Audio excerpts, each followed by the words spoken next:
Welcome to our film on knife basics. Today we're going to run through several elements of knife basics, including safety and various different cuts that you can do with a bushcraft knife. The first thing we're going to talk about obviously is knife safety. When we talk about knives in bushcraft, we're talking about a tool that is effectively extremely sharp. If you were to cut yourself with one of these knives, you would do yourself a lot of damage. So obviously safety is paramount. One of the first things that we talk about when we talk to people about knife safety is the area in which you cut in. It's very important to make sure that there's nobody within harm's reach. The other thing you've got to be aware of is where your own limbs and stuff are. We call this the magic triangle, and this triangle here we never ever cut in. So whenever you're using the knife, you never go anywhere near this area. There's a femoral artery that runs down the inside of your leg. If you were to cut that, you'd be in big trouble, especially in the woods. So any cuts that you make are always made outside of this area, so that wherever they end up, they're always going to end up well away from this area here. The next most important thing about your knife is never ever leave it lying around where someone could step on it or put their hand on it or in any way injure themselves. So a knife that isn't in your hand should always be in your sheath. Always make sure it's got a big, good sturdy sheath, and that will keep it safe. So that's the very basics of knife safety. We'll talk about in a minute where your cuts go, because that's something you've got to be mindful of too, but we'll demonstrate how that can be a safety factor in all the different cuts that we do. Right, now we're going to show you a safe way to pass your knife. It's not really a good idea to lend your knife out, because your knife is probably your single most important tool. So it's always essential that you know where it is and that it's kept in good condition. If you lend it out, there's always a worry that it'll get damaged by somebody else who maybe doesn't know how to use it. But occasionally you're going to have to know how to pass a knife safely to somebody. Now when you've got a knife as sharp as this, the last thing you want to do is either point it towards somebody or pass it to somebody in a position where if they pull it out, it's going to cut your hand.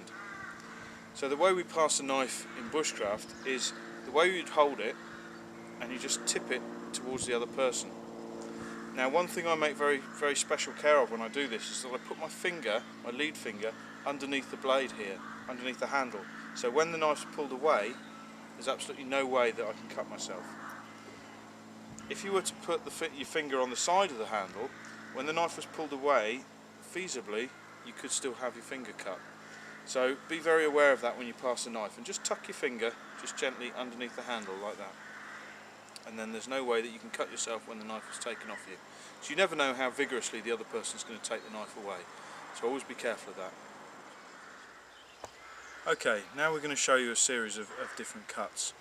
One of the things that's quite important when you're thinking about cutting with a knife is where is the knife going to go when it slips, because sooner or later it will slip. There's no if about it, it will slip at some point. So always be aware that when your knife goes, where is it going to go? That's something that's very important to think about.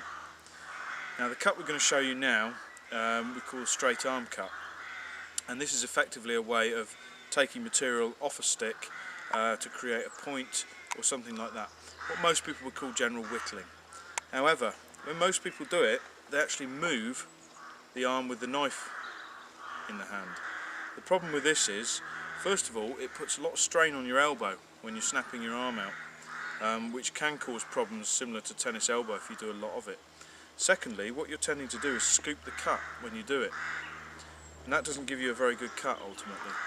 What we're going to do is the opposite. We're going to take the knife, put it in position, and then the arm that's holding the stick is going to pull back. Firstly, what that does is give us a lot more strength, because we're working against a locked arm. When we do the cut, we cut quite near the handle, because that reduces leverage. If you cut out here, what will tend to happen is you'll pull the blade back because there's more leverage on the blade. So cut nice and closely to the handle and pull back with the arm. That way you're using the strength of your shoulder. And as you can see, it makes for a very easy cut. And if you notice as well, all my cuts are perfectly straight. That's because I'm not actually moving my tool, I'm moving the wood. So it's as simple as that, and you've got quite a lot of control over it as well. You can apply as much or as little pressure as you like. As you can see, it's a very simple simple cut to do. And because the knife's not moving, you're in no danger of cutting yourself or anybody else near you. So that's the straight arm cut. Okay, the next cut we're going to show you is the knee cut. Again, this is used in a similar way to the straight arm cut. It's used to take material off, probably to form a spike or something along those lines. Now, this is actually a very, very powerful cut. And what you're essentially doing is locking the blade into the crook of your knee and then pulling the wood away again. Now this has got the advantage of the fact that the blade is actually locked out. I mean, I'm wearing knee pads here, but it's not necessary. Just tucked into the crook of your knee is more than adequate to give you that leverage.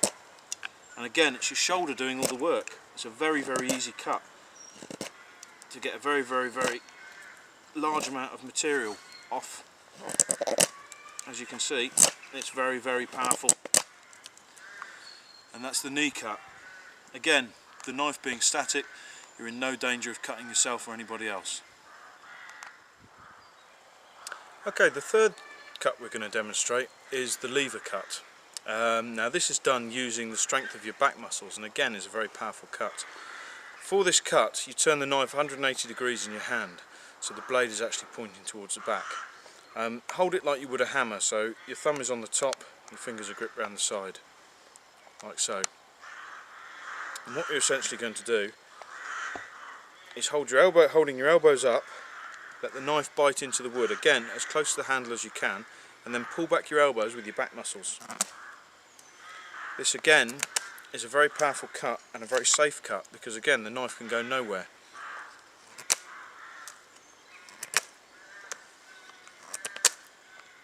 And that's the lever cut.